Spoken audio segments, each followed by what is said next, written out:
Complete the square. So the goal for this video is to be able to find the C term that will create what we call a perfect square trinomial. A perfect square trinomial is any trinomial that can be represented as some binomial squared, or the square of a binomial.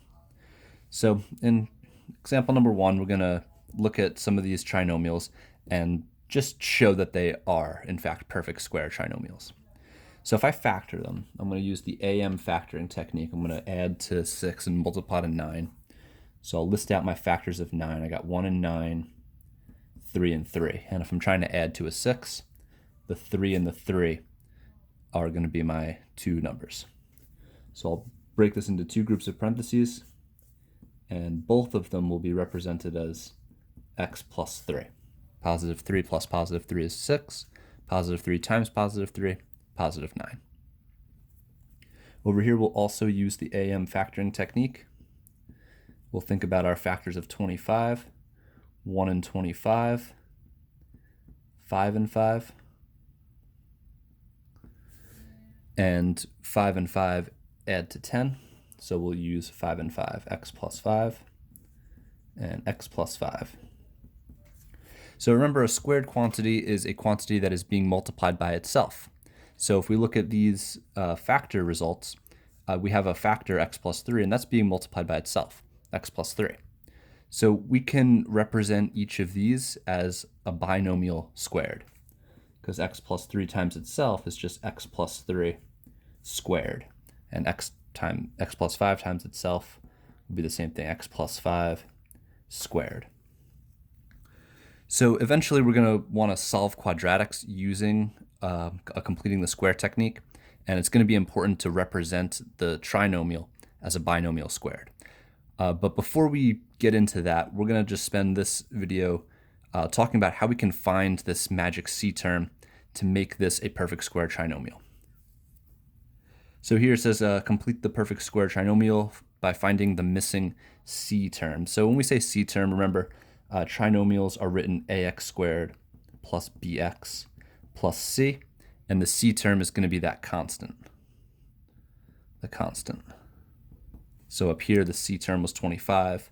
Over here, the C term was 9, the number that we're multiplying to. To find the missing C term, what we're going to do is we're going to take b, we're going to square it and divide it by 2. So here I have my a is 1 and b is 4. And my c is going to be b over 2 squared. So I'm going to take whatever the b value is. In this case, it's 4. I'm going to divide it by 2 and square it. So I'm going to do 4 divided by 2 squared. Now, order of operations says you're going to do what's in parentheses first and then exponents. 4 divided by 2 is 2. And 2 squared is 4. So the C term will also happen to be 4 here. And my trinomial will be x squared plus 4x plus 4. So I found my missing C term. It's 4. Let's try this one. We have a is 1, b is negative 12, and c we're going to find it the same way. We're going to take b divided by 2, and then we're going to square it. So here we'll have negative 12 divided by 2 squared. Notice I have the negative 12, right, because it's minus 12x, and negative 12 divided by 2 will be a negative 6. And now I'm squaring a negative 6. If you're using a calculator for this, be sure to use the parentheses here. Otherwise, it's just going to negate the square instead of squaring the negative number. And anytime you square a number that's either positive or negative, the result is positive. So negative 6 squared will be a positive 36. Then we can write our trinomial, x squared minus 12x plus 36. Perfect square trinomials, as a result, will always have a positive C term, because to generate it, it's going to be a square. So it's got to be plus something else. So x squared minus 22x, we have a is 1, b is negative 22, c is going to be b over 2 squared. So we're going to take our b term, negative 22. We'll divide it by 2, square it. 22 divided by 2 is 11.